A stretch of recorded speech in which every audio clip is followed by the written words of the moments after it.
In today's video, I am going to explain basic, simple anatomy and function of serratus anterior. Serratus anterior is this kind of a zigzag muscle. I am going to explain its origin, insertion, function, and interesting kind of a biomechanics. Let's get started from origin and insertion. Origin is very wide. It's this side, rib cage side. It is a rib 1, first rib through all the way down to 9th rib. But there's variation.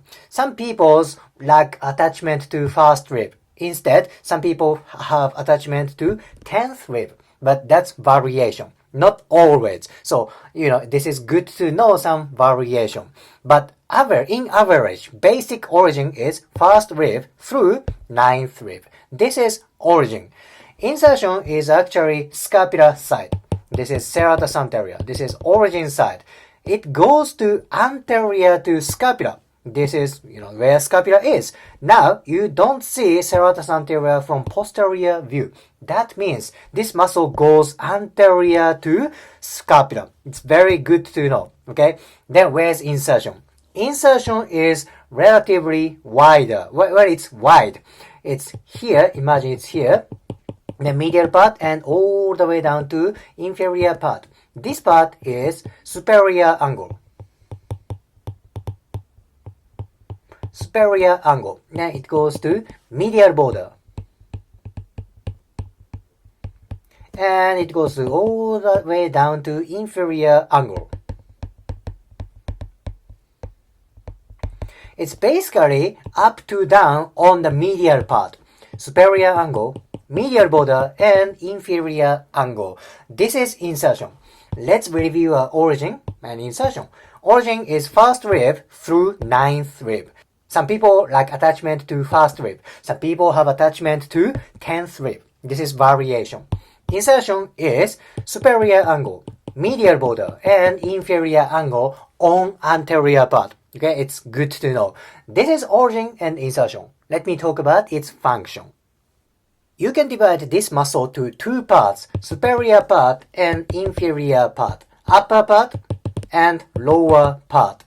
It has slightly different function depends on where fiber is. General function of serratus anterior is scapular abduction. Okay, scapular abduction. It's not shoulder abduction. Scapular abduction is this way. Scapula goes to laterally. Okay, lateral way. This is, general function of serratus anterior. Now, how about function of lower part?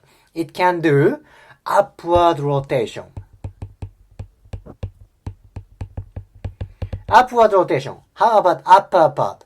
Upper part is actually different. It does downward rotation.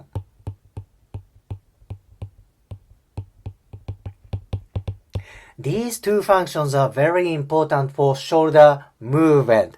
How come? Let me talk about it. So when you move shoulder, let's say you want to go to shoulder abduction, scapula also needs to move. It's not only happening right here. Scapula is also moving. So when you want to go for abduction, scapula needs to go to upward rotation. Shoulder abduction plus scapula upward rotation. So if superior part of serratus anterior gets tight, it's hard to go to shoulder abduction. Why is that? Upper part of serratus anterior does downward rotation.